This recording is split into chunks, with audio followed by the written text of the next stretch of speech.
the value of integral 0 to infinity step of n into e to the power of minus x dx, where n is a natural number and step denotes the greatest integer function. Now to evaluate this, we'll consider e to the power of minus x as t. Now when e to the power of minus x is t, what is differentiation on both sides? The dt becomes e to the power of minus x into minus 1 times dx, or shall we write dx is minus 1 by t dt, right?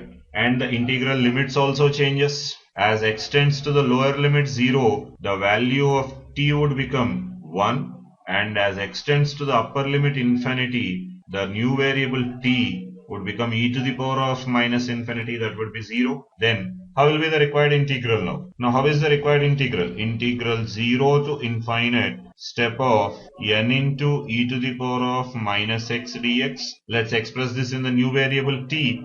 Then it is integral 1 to 0 step of n into t times dx is replaced with minus 1 by t dt, right? Now with the minus sign, first let us change the order of the limits. Then this is integral 0 to 1 step of nt by t dt. Now this is a well-known integral to us. Between 0 to 1, where does the step from greatest integer function change its nature? Yes, at 1 by n, 2 by n, 3 by n, so on. So let's write this as a sum of integral 0 to 1 by n. Between 0 to 1 by n, how will be the step value? Yes, it is 0 times 1 by t dt plus integral 1 by n to 2 by n.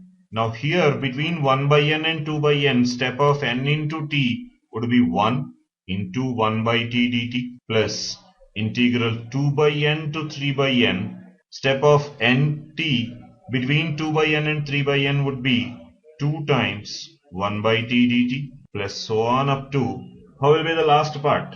Yes, it would be from n minus 1 by n to n by n, that is 1, and the greatest integer value would be n minus 1 times 1 by t dt. With a constant coming outside, this is 0 plus 1 by t integral, that is ln t between 1 by n and 2 by n, plus the second value 2 coming out. Integral of 1 by t is ln t between 2 by n and 3 by n, and the last term giving rise to n minus 1 times ln t between n minus 1 to n.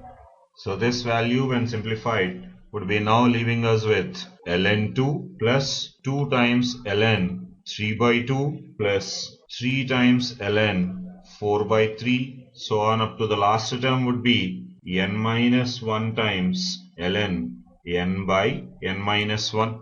Now this is sum of logarithms, then it is ln of 2 times 3 by 2 the whole square into 4 by 3 the whole cube, so on up to n by n minus 1, raise it to the power n minus 1. So this is ln n to the power of n minus 1 is remaining, and in the denominator you have product of all natural numbers up to n minus 1, that is n minus 1 factorial. Now in order to compare the answers given, let's multiply the numerator with n and the denominator also with n. Then it is ln n to the power of n by n factorial, which is given at option C in the given question.